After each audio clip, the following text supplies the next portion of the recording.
Hi, this is Phil Kerner, the Tool and Die Guy, and welcome to a special edition of Tool Room Tuesday, sponsored by Industrial Sales right here in Erie, Pennsylvania, ismerie.com.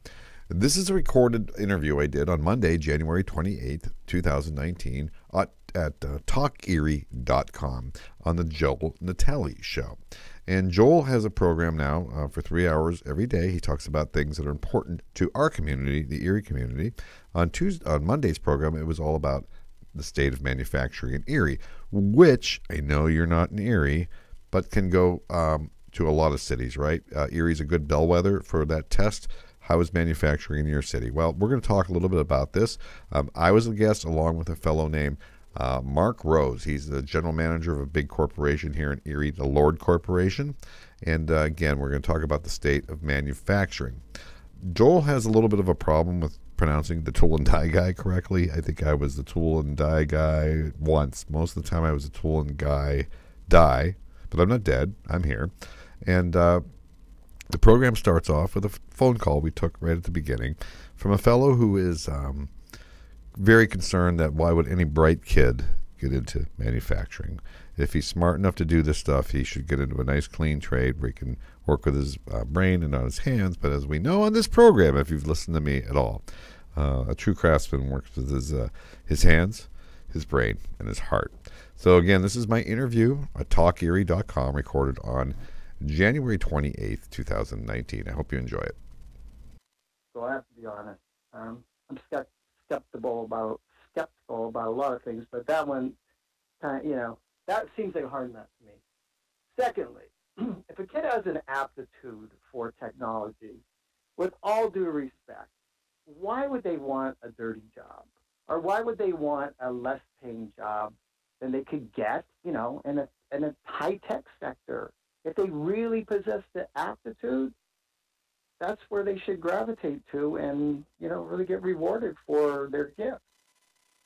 What do you think? Something to talk about. We're gonna have a conversation with two people that are in the know about this. Thank you for calling in. Appreciate it. And some valid points here as we talk about the state of manufacturing. We're gonna tag team here because we've got two folks from two different parts of the manufacturing world. To my left is Mark Rose. He's the Erie plant manager for Lord Corporation. Hello, Mark. Good afternoon. So glad that you're here. And Phil Kerner, the Tool and Die Guy. The Tool and Die Guy. How are you? Congratulations, too. This is awesome what you're doing. The streaming part is the cherry on the parfait. Good job.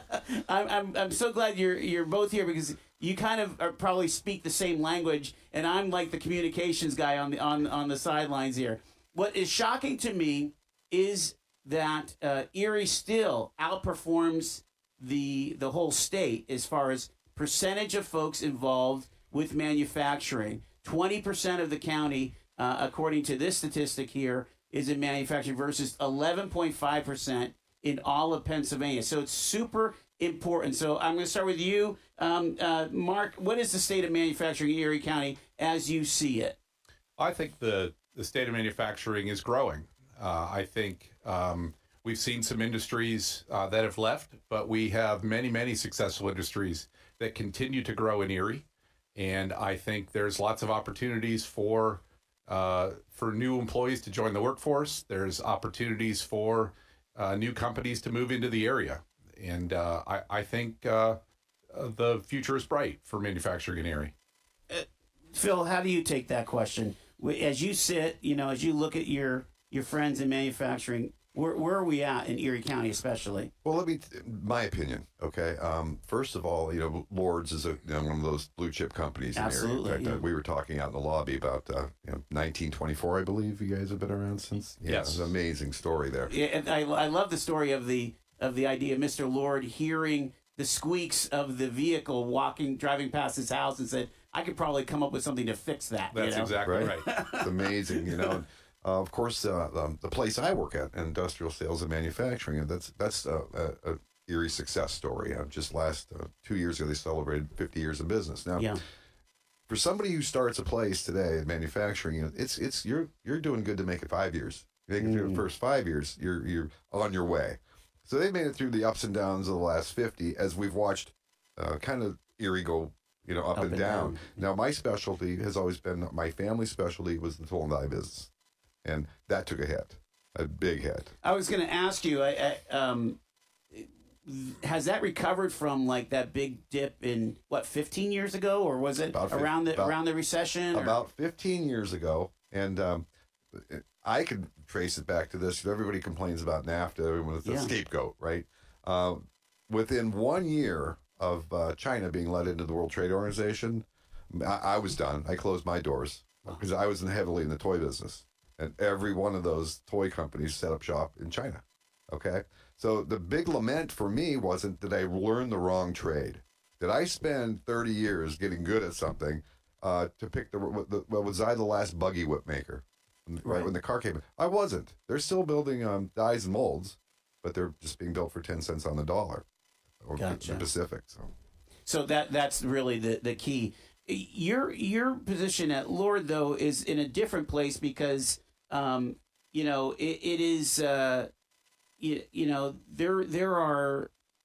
a lot there with the government that you deal with at a very high end, defense contracting and so on. And I'm not going to ask you questions that you can't answer, right, Mr. Rose? But the concept of, that very high level manufacturing, what kinds of jobs are available for, can somebody just walk in with no training and get a job at Lord these days? To some degree, we have 3 plants in northwestern Pennsylvania. That's not always widely known. We have the one in Summit Township. That's our largest. We employ about 650 employees. We have a facility in Cambridge Springs and have about 120 employees there. And then we have a larger plant in Sagertown where we have over 250 employees. And we all have different types of products and different markets we serve. And that brings diversity in job needs and in skill needs. So what's a job that's frequently available at Lord? So, of course, we need maintenance employees. We need skilled machinists, those kind of skills. But many of our jobs, probably in fact most of our jobs, are trained at Lord. So in Sagertown, we operate reactors to make our adhesives, and you don't really go to school for that, but there is a high degree of capability required to run a reactor. In our Erie facility, we run large presses that make our elastomer parts. We have a wide variety of equipment that we use to make our raw materials, and many of those have computerized controls. So there's a degree of technical skill required, and so those are skills that we teach on the job. We're looking for attitude. We're looking for individuals that can work in teams. We're looking for good communicators and people with mechanical aptitude that have the ability to learn. So character and some ability to learn. How about you, Phil, as far as when you're talking about tool and die, especially where you are now, that's some high skill, some high advanced manufacturing going on at your location at Industrial. At ISM, absolutely. Yeah. Again, one of those rare places. A lot of start a machine shop, right? Yeah. And a lot of people make a lot of money and they're very successful with a small machine shop. And these guys just kept going. Then they went from the CNC turning, then they went to CNC mills, then they had to go into powder coating because they didn't like the powder coating jobs they were getting. So then the assembly. So it's one of the few places. I've been in a lot of shops in my life, and it's nice and clean. That says a lot about the company. And the number two thing is how many different processes ISM can take care of, because it's a one-stop shop for most of the stuff that you would need done to a part. It's a custom jobber. And that's the challenge. Yeah. And I often wondered what it would be like to work at a great place like Lord's, where you are kind of in charge of your product. You guys make a product. We don't make a product. The phone rings. Can you make that for me? Yesterday. Yes. We need 10 of them yesterday. Okay. So that's the challenge of a job shop. You're always at the mercy sometimes of anybody will do it cheaper. Yeah. There's always somebody who'll do it for 10 cents cheaper, right? So it's those relationships you have with your customers that, the Krakowski family has spent half a century building, right? that still pay, I think, a lot of dividends. And of course, they've invested the money in the ISO stuff, and making sure, and that's a big time and money commitment, right? Can we talk together? I want to talk about this concept that Erie is more into manufacturing than the state average and the national average. Is that a good thing? Are we vulnerable? Do you see growth potential as far as in jobs in manufacturing, Mark Rose? I mean, Lord, from what I understand, you're on a real high note these days as far as your contracts and the work that you're doing. We are. Again, at all of our facilities, we are growing. We had a year of close to 8% growth last year, and we look to be strong again this year. I do think there are many opportunities in manufacturing, and I'll speak for myself as well as other manufacturing brethren when I say that that there is somewhat of a shortage out there for skilled individuals to enter the manufacturing trades. And I do think it is an opportunity for young, interested individuals, both men and women, to enter a manufacturing type job, grow with the company, and make a very strong wage for themselves. Yeah, I mean, really, it could be back to some of the glory years of Erie with that advanced manufacturing. Don't you think, Phil? Or well, you got to look a little bit at the glory years. Okay, maybe they weren't that glorious. Oh no, they were glorious. I mean, there's a lot of money was made in this town, and especially in the tool and die industry in the 50s and 60s. Mark's Toys. I mean, everybody. Well, again, I talk about my 90-year-old mom who was, when she was in her 20s and 30s, she was winding motors at GE. With 14,000 other people. Let's take a minute here, and as your caller mentioned, about a smart kid with an aptitude for mechanics. What's he going to do, right? Well, it's changed. Now, I was lucky enough when I came up in the late 70s and early 80s to learn the old ways we had to do stuff. The old manual setups, the manual machines, cranking the handles, right? And then by the mid 80s, late 80s, the CNC equipment came in. Yeah. And at first I balked. I thought I could still do it faster on the manual machine, John Henry and his hammer over there, right? And then I learned how to run a CNC machine. And I always kid people. If you knew how to do it the manual way and then you were handed this, it was like cheating. I mean, there was so much more. We found that in broadcasting. You know, it was if you knew how to cut a piece of tape on a splicing block, and now you had computerized editing. I mean, it revolutionized things. Go ahead. Not only do you get the work done faster, it's better. Sure. Okay, the machines repeat. Now, the glory days of running these manual machines, it's fun. I get it. People see those old machines. I just want to run one of those. But there still are some uses for specialized manual machines. But the point is, a kid today can go into this trade, and it's not a dirty trade anymore. Machines have conveyor belts taking the chips away. It's always, because I'm the apprentice supervisor where I work, so I meet a lot of kids. And it's fun to see who's got their lights on and who doesn't, right? And they think they might be interested, but I always tell them, the trade's going to more and more to software and computer. The machines will do whatever you kind of tell them to do. You used to just have the 3-axis machines. Now they tilt 5-axis, 7-axis machines. And it takes a good mechanical aptitude and a brain to do that. But what a great job. That's where you want to get. And, and I think the guest that was on previous said something about college. You don't need college to learn that. If your boss sees you have an aptitude and you can get to work on time every day, and yes, you don't mind getting your hands dirty and working hard, but learning that software now that can run 4 machines and just have one guy changing parts or whatever, that's where we're going. That's the sweet spot. Yeah. Mark Rose, just my opinion. We'll talk about this concept of the proximity effect. I think the kid would have to know, to kind of see, hey, the possibilities of being able to, work at a place like Lord or work at a place like ISM where, by like rubbing up against it, getting immersed in the possibilities and some of the career pathways that are happening in our schools. Are you hopeful about some of the things that you're hearing about through the manufacturers and through what's happening in the community as far as kids are like maybe able to see more of the all the different choices that they have, that could lead to a technical career like at a place like Lord. Yes. I'm affiliated with the Manufacturers Association as well, and for the last several years, we've hosted National Manufacturing Day, and where high school students ranging, not only high school, but middle school students from 26 local school districts are invited up to the Civic Center, and we have many guest companies that display their products, their capabilities, the type of work they do, and it's a great venue for younger students to get a feel for the kinds of careers that are out there for them.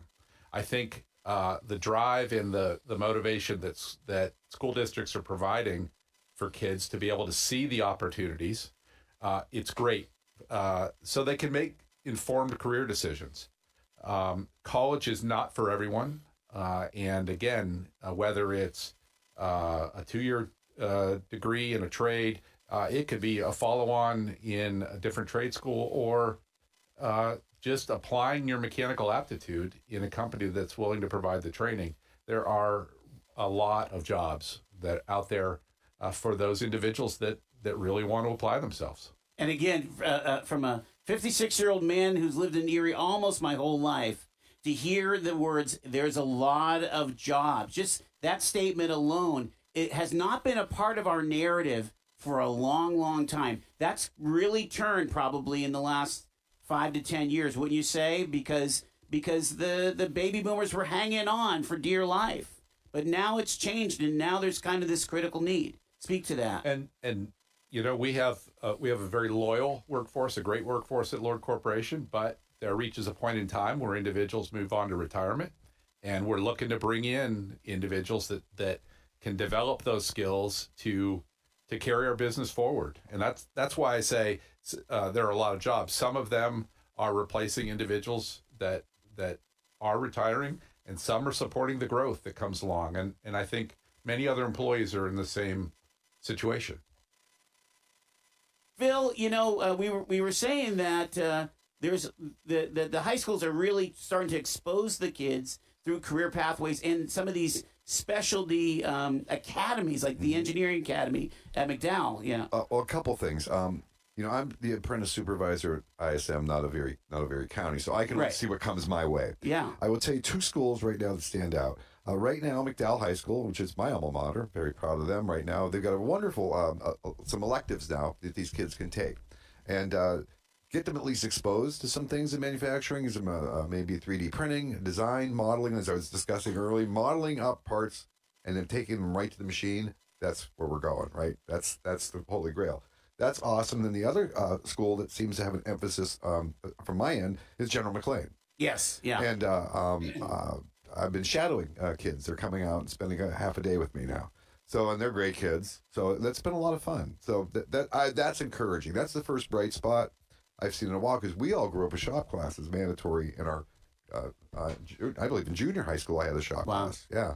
And, I still think the tech school is awesome. That's where I'm a graduate from the Erie County Tech School. But to have those basic things for these kids to be exposed, it's not just getting your hands dirty with chips and oil. It's a lot of technology now. It's pretty cool. And I think we want to make sure it's clear that we're not just poo-pooing college. I mean, both of my kids, and my third one is in college too, graduated, and one's a mechanical engineer, and I'm sure Lord's hires their pool of engineers every year to keep things going, because things have to be designed. But it's a pendulum that's swinging from a hard need to just everybody has to go to college to back to, it's not for everyone. And the big concern is that the college debt where kids try it and they bomb out, and then they have this debt, and then they don't have a job either. And so speak to that, Mark Rose. You still need that strong connection with the area universities, don't you? Certainly. There's lots of types of engineers that work in a manufacturing operation, whether it's manufacturing engineering, industrial engineering, mechanical engineers, quality engineers. So there's a need for technical skills as well as the more of the hands-on technical skills. So there's lots of lots of other areas like supply chain management that are involved in manufacturing that kind of hide behind the scenes, but are critically important. Before I let you guys go, I want to ask about the community college. Would it be a benefit, as you see it, Phil? Is it a benefit to have one more layer, to have that agile community college for skills? You know, I've really tried to do my research on that, and Yeah. I have to give it the thumbs up. I think it would be good. I don't think any education we add could be a bad thing. And I think, as you used to use the word agile, Yeah. you know, ISM, nimble, small company, town, needs this kind of course for some people because we're getting a new product line. Wouldn't that be awesome? You know, Just to have that direct connection. I'm thinking now it could be off there, but Yeah. I like that part of it. Yeah, so I would imagine you're all in support of community college. I am. Erie is one of the areas that does not have a community college structure similar to other areas of the state. Although I will say we need to strike a balance with available assets and other available programs to provide a curriculum that will most need or most serve the students in our area. But I think secondary skills learned through a community college would be a benefit to. Does the manufacturers have an official opinion on the community college? Manufacturers Association and Business? I would say in general we are in support of it. Although I will speak on behalf of Absolutely, Mark Rose. of Mark Rose, yes. Okay. Yeah, well, and again, it's one of those things that is part of the conversation as we rigorously deal with the aspects of Erie's future. Where are we going as a community? Where are we going as a region? I want to thank you guys so much. Mark Rose, Erie Plant Manager of Lord Corporation. Phil, don't even bother. Yeah, the tool and die guy. Thank you so much for being on with me here on the Joel Natale Show. I wanted to have Phil Kerner hang over for just a minute here because, Phil, you have a great respect and knowledge of the history of manufacturing here in Erie, and I was blessed to be at a Jefferson Educational Society presentation by Judy Lynch. And it was astounding to hear the stories of just one man with an idea, like Mr. Lord, who saw that vehicle driving past and it was squeaking, and they said, I could probably come up with something that would stop that squeak. And your own family for 100 years has been involved in manufacturing.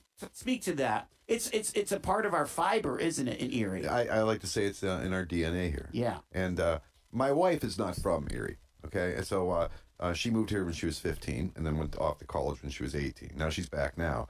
But she asked me a lot of times about, what was going on here? Why the factories? And it's a beautiful thing here. In the census in 1910, my grandfather was listed as a pattern maker. It's kind of like a tool maker back then. In 1910 at Parker White Metal, which is amazing. It's still there, right? PHP now, okay? And you look at Erie and you see the people that came here, the immigrants with the skills from the old world. They knew how to move metal, make metal. They're smart guys. And a couple of years ago, we had to attend a funeral viewing on the east side, Duska's east side, not the one in Wesleyville, Harbor Creek. So we came back through 26th Street, nice and slow. And Heidi had never been through 26th Street. And as she's looking, she's all these houses, some of them are getting tired now, right? I said, you have to remember, back in the 60s, these were beautiful houses. You had your 2-story porch, might have rented out the top, right? And off you went, off to Kohler Beer. Off you went to all those shops that were downtown, the forges, all those plants that were there. So I never want to be the old guy saying, the get off my lawn thing, but I have to tell you, when your manufacturing base is strong, because I listen to your program every day, and I'll listen to it even better now that you're streaming. I think I mentioned that because I my corner of the shop is a little dead for FM radio. So I'm listening to your program every day, and I'm listening to what Erie's going, what we're going to do next. What's next? And it's a missionary town. People send missionaries to Erie, PA. Yeah. I mean, your unfiltered response to that was amazing. It was like, oh, you got to be kidding me. How did we get here? When you lose all those factory jobs where these guys could just go to work every day, and if your kid needed a job in the summer, there was always a place to sweep the floor. And he might have an aptitude for it. And then the next year, maybe he gets to run a machine. And then maybe, off we go. That's not just one place. There were hundreds of them. Yeah, my friend who's a doctor now worked his way in summers at Hammermill pouring tar on the roof at the plant. Well, it's funny you mentioned doctors, though. One of my things I love to say when I'm teaching is that some people were just born to work with their hands. They were just born to work with their hands, but I take it one step further.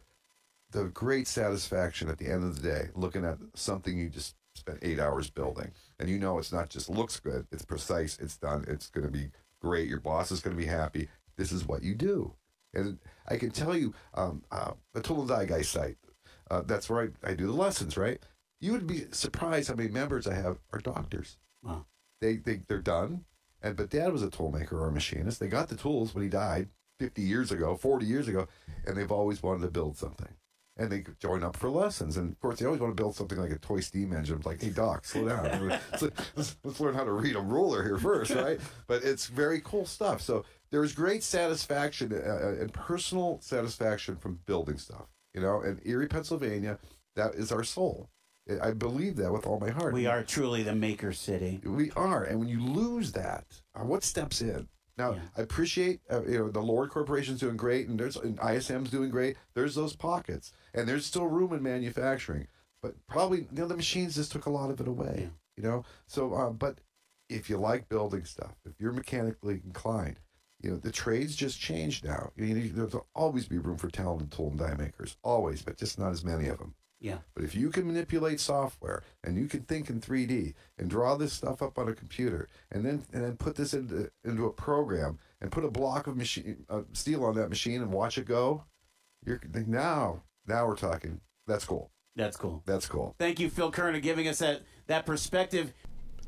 So that's it from here. Dateline, Erie, Pennsylvania, recorded on January 28th, 2019.